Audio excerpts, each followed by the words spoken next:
not as great as you are, because we got to start with congratulations to you. Mm-hmm. Big new deal. What did that deal mean to you? Very humbling, to say the least.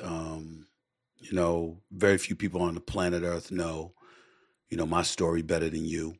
It was just announced. We're doing this interview just hours after it was announced. Yep. I reached a new long-term extension with ESPN.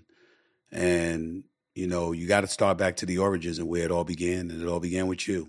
It all began with you and Jamie Horowitz, my former boss over at First Take, pushing for me to be on First Take, being limited to one appearance a week to start Yep. off that. And even that, you had battles just to get me on the air, and then ultimately insisting on having me on 5 days a week. And there's no way on earth that happens without you. There's no way on earth that happens without Jamie Horowitz.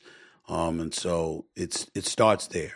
I can look at my career and I can look at, what I've achieved as a newspaper writer and, being in radio and .com and television and NBA Countdown, which was once NBA Shoot Around and all of this other stuff.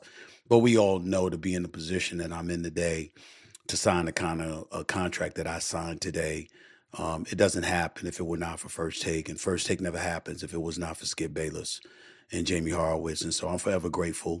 And I'm forever humbled, because it's a lot of luck that comes with something like that, to have people to see your talent, to care, and in your case, to trust. Because trust is a really, really, really big thing with you. Sitting across from somebody 5 days a week, knowing the kind of issues that you have to tackle, having to know that even without you knowing the words that are going to emanate outside of somebody else's mouth, because there used to be like a round table of potpourri of people that you used to debate against and what have you. You wanted me because of trust.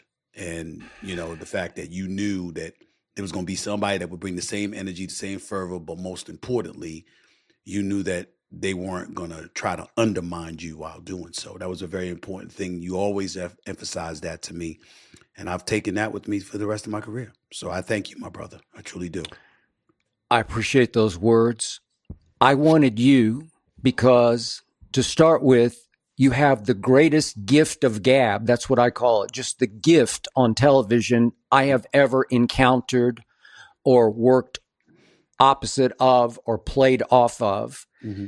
And you get this, you know this, and you got me from the start, and you knew I had love for you and respect for you. And from day one, you let me go back at you because you trusted that I knew where the out of bounds were. Mm-hmm. And I love and appreciate you for that, because it's rare that you can find that in this business. Right. And the first time it meant so much to me was, you probably won't remember this, but you called me. This would have been in 2014, maybe early 2015. You had come back to ESPN. We had been through, by that point, a couple of years on First Take. Right. And you had gotten your first big new deal with ESPN. Mm-hmm. And it was a good one for the time. It was 2014. Yep. Yeah, 2014.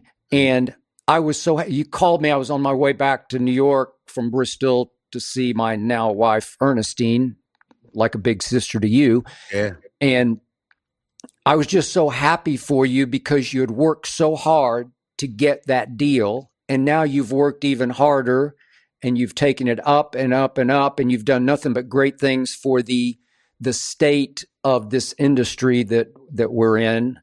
And I appreciate you for that. Thank you. It's been a climb. It's been a struggle. And I think that, sometimes, you're just forced to sit back and reflect. And you think about the things that it takes to get to where we've both have gotten in this industry.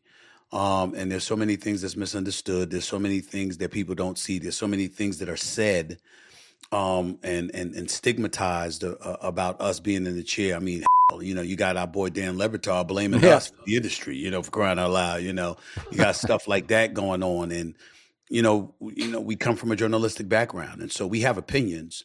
But A, we have educated opinions, and Yep. B, we have formulated opinions based on years and years of experience. And so just like a player can lean on their experience inside the locker room, as a player, we can lean on our experience covering locker rooms. Hey, what's up, y'all? So first of all, I want to thank y'all so much for tapping in with me.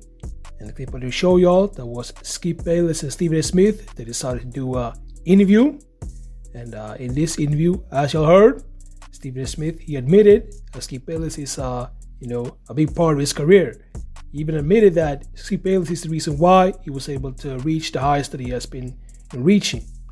And Skip Bayless, he was, the one who told the bosses to give Stephen A. chance, which they ultimately decided to do in the end.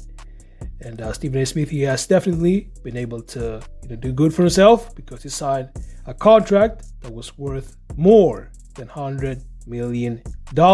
This is only the beginning for Stephen A. Smith because we all know that Stephen A. Smith, he likes to talk about politics.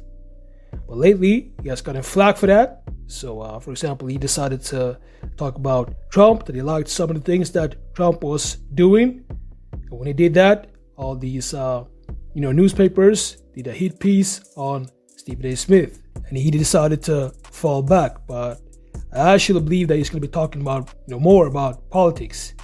And even maybe run for president in a couple of years. So, let me know what you think about this. Make sure to like this video and subscribe, and I'll see y'all in the next videos.